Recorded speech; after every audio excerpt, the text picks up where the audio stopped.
I'm Janae, and I'm a student at Thomasville High School, and I'm going to be reading The One and Only Bob. So, there had been 6 of us in the litter, so why was I only looking for her? Because it was her bark I'd heard. After the box landed, even after the truck roared past, I heard it.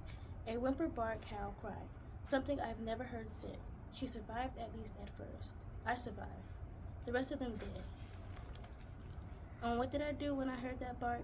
Did I run toward it? Did I try to find her, to save her? No. I was just a few weeks old. Helpless, useless.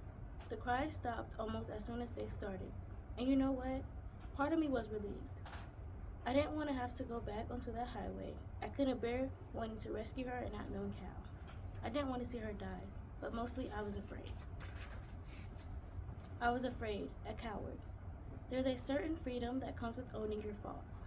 Every day I went looking for boss, up and down that same barren stretch of a highway.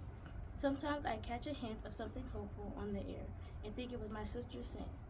I'd be certain the breeze had brought me to her voice like an invisible gift. The wind can really mess with your head. After a while, I stopped going to the highway. I stopped looking. It was a relief to give up. I had enough to worry about. As I run from the park, I keep hearing my sister's yelp in my head. Still, with every step, my doubts grow. Sometimes we hear what we want to hear. The animal shelter is closed just down the street, but there's nothing quick about the trip. Water rushes past like a raging river. The sun's been swallowed by black clouds. I pick my way through muddy front yards, avoiding the worst of the water. I ain't much of a swimmer.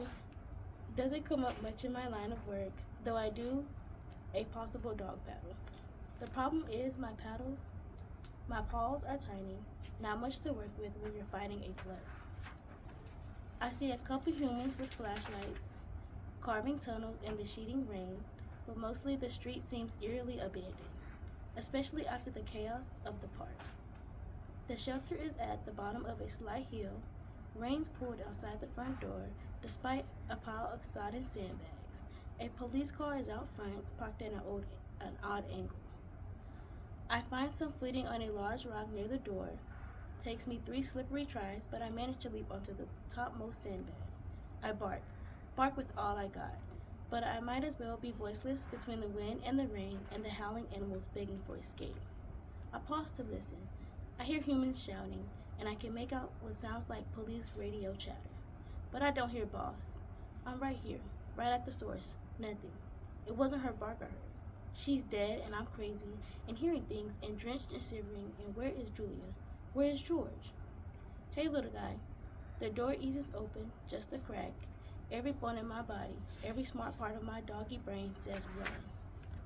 This isn't animal shelter, a floating one.